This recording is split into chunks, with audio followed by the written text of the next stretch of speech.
saya merasakan kehadiran satu energi besar banget, itu berwarna orange. Tak lama kemudian setelah saya melihat energi warna oranye itu, tiba-tiba saya dengan langsung saya mendengar tangisan anak kecil yang merintih.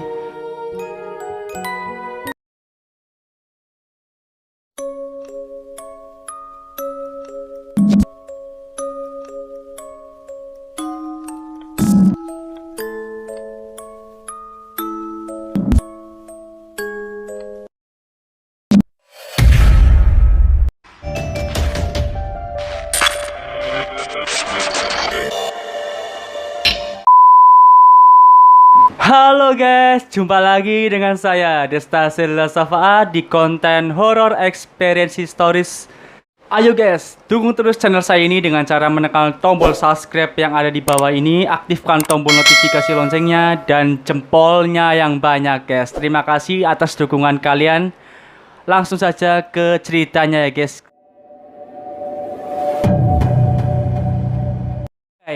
Ceritanya mula-mula pada waktu itu, saya di tahun 2019 pada bulan Oktober, tepatnya di hari Minggu sore menjelang maghrib, saya bersama 3 anak sedang nongkrong di kamar saya guys. Ketiga anak ini bernama Alan, Farel, dan Viko.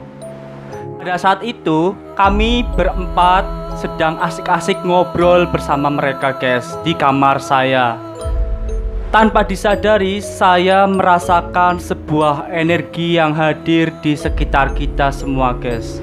Dan ketiga anak ini yang bernama Alan, Farel, dan Viko, dia malah mencium aroma wangi-wangian dupa, wangi-wangian minyak kemenyan, dan wangi-wangian bunga guys. Pada saat itu juga, saya bersama mereka merasakan keheranan yang begitu mengejutkan ya. Karena tiba-tiba menjelang maghrib, energi itu, wangi-wangian itu hadir di sekitar kita guys. Pada posisi itu, badan saya itu merasa merinding banget, badan terasa berat guys. Dan saya merasakan, benar-benar merasakan ada satu sosok yang hadir di sekitar kita pada waktu itu guys. Karena kondisi yang semakin mencekam dan mengkhawatirkan, ketiga anak ini dia merasa ketakutan dan khawatir akan keadaannya guys. Mereka bertiga malah nemplok ke badan saya dan dia malah mau pulang ke rumahnya masing-masing pada saat itu guys. Dan akhirnya mereka bertiga memutuskan pulang ke rumahnya masing-masing. Dan disitu pun saya akhirnya seorang diri di kamar menjelang maghrib itu. Singkat cerita, malam pun datang. Pada malam itu saya seorang diri di dalam kamar. Karena sudah malam, saya memutuskan untuk mematikan lampu. Karena pada saat itu saya sedang berbaring di kamar seorang diri dan bermain handphone guys. Pada malam itu saya sedang menonton video offline di YouTube. Saya melihat film atau video horor guys pada malam itu seorang diri di kamar saya.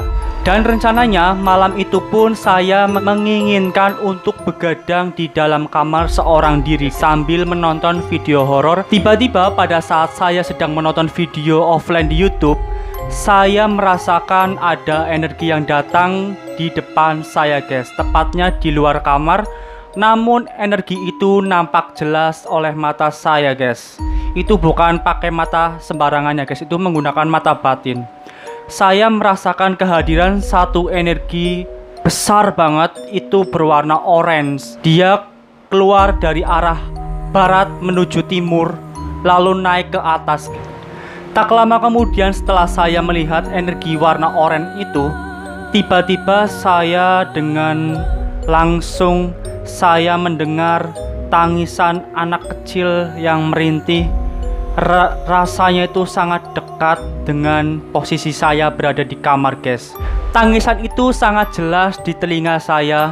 Walaupun lirih suaranya, namun saya rasakan sosok itu nampak dekat dengan posisi saya di malam itu guys. Suara tangisan anak kecil itu datang setelah energi besar itu hadir kurang lebih 10 detik. Lalu tangisan itu hadir di telinga saya, guys. Suara tangisan anak kecil itu hadir tepat jam 10 malam lewat 15 menit. Saya biarkan saja suara itu menangis merintih, guys. Yang saya rasakan pada energi dia adalah energi kesedihan dan sedikit ada emosi. Pada saat saya mendengar tangisan itu, badan saya itu merasa merinding, berat, dan jantung berdebar-debar, guys. Lalu suara tangisan anak kecil itu datang lagi pada jam 00 lewat 15 menit. Seperti biasa, seperti semulanya, suara tangisan ini sangat lirih namun dekat banget sosoknya dengan saya pada waktu malam itu, guys. Dan suara itu pun datang lagi. Kali ini datang jam 3 pagi lewat 15 menit, guys.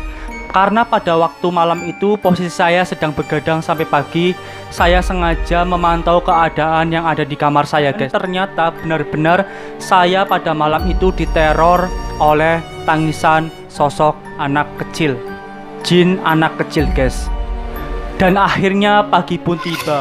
Pada saat itu saya sedang duduk habis bangun tidur. Saya dikejutkan oleh satu sosok anak kecil yang berdiri menghadap pagar di pojokan kamar saya, guys, sambil menangis-nangis, guys. Suaranya seperti ini.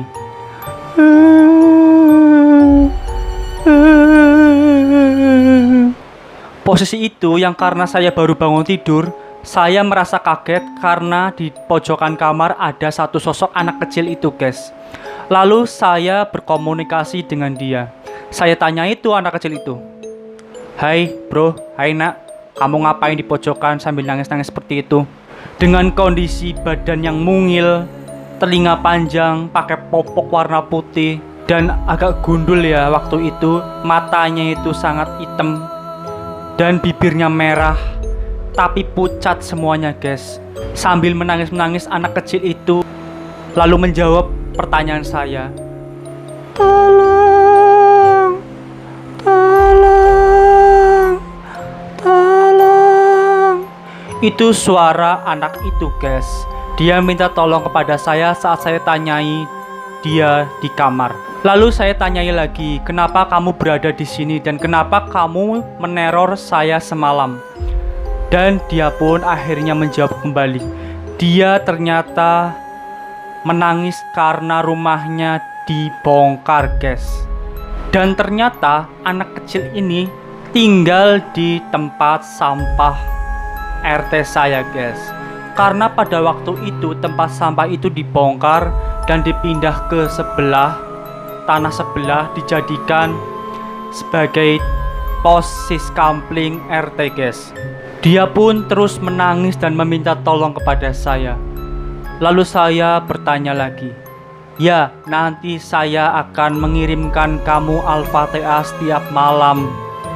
Pokoknya kamu tenang saja, setiap malam saya kirimkan Al-Fatihah tuh tuyul itu." Tanpa disadari ternyata anak kecil ini nih terus-terusan mengikuti saya dari belakang, guys. Setiap kemana dia mengikuti saya, yaitulah tuyul, Mbak. Lalu malam kedua pun datang. Pada saat itu saya habis dari wifi-an RT sebelah. Saya pulang jam 10 malam, guys. Saya mau masuk ke kamar. Sesampainya di depan kamar rumah, tiba-tiba dari depan kamar saya itu ada jembatan sungai. Dia itu lari dan sambil menangis-nangis, guys. Otomatis saya pada malam itu melihat kondisi yang ada di luar. Ternyata nggak ada siapa-siapa. Lalu saya masuk lagi ke kamar dan dia lalu merintih lagi menangis, guys. Akhirnya saya kesuh ya, saya emosi sama dia. Saya cuekin saja dia saat dia menangis, saya cuekin, saya abaikan saja dia. Tangisan itu tiap malam selalu datang jam 10 lewat 15 menit, jam 00 lewat 15 menit, dan jam 3 pagi lewat 15 menit, guys. Tangisan itu terus hadir di jam-jam tertentu, guys. Karena saya sudah janji kepada jin itu untuk setiap malam mengirimkan Al-Fatihah, dan akhirnya tiap malam mau tidur saya mengirimkan Al-Fatihah untuk sosok itu, guys. Dan berselang hampir 2 minggu, ternyata tangisan itu berhenti dengan sendirinya, guys. Semoga jin kampret itu mendapatkan tempat yang layak, yang lebih baik dan lebih bahagia ketimbang rumah yang sebelumnya dibongkar. Itulah guys cerita horor saya pada malam ini, pada hari ini. Semoga sedikit menghibur. Saya bercerita apa adanya, semoga. Dan di sini saya menekankan kepada kalian, saya tidak memaksakan kalian untuk percaya atas apa yang saya rasakan dan yang saya lihat. Itu hak kalian, monggo percaya atau tidak. Dukung terus channel saya ini dengan cara menekan tombol subscribe, aktifkan tombol notifikasi loncengnya dan jempolnya yang banyak. Oke, bagi kalian yang punya cerita horor, silakan share cerita horor kalian kepada saya, kirimkan ke email yang ada di bawah ini. Oke, saya tunggu dan kalian tunggu part-part selanjutnya. Thank you sudah menonton video saya. Thank you. Wassalamualaikum warahmatullahi wabarakatuh. Bye bye.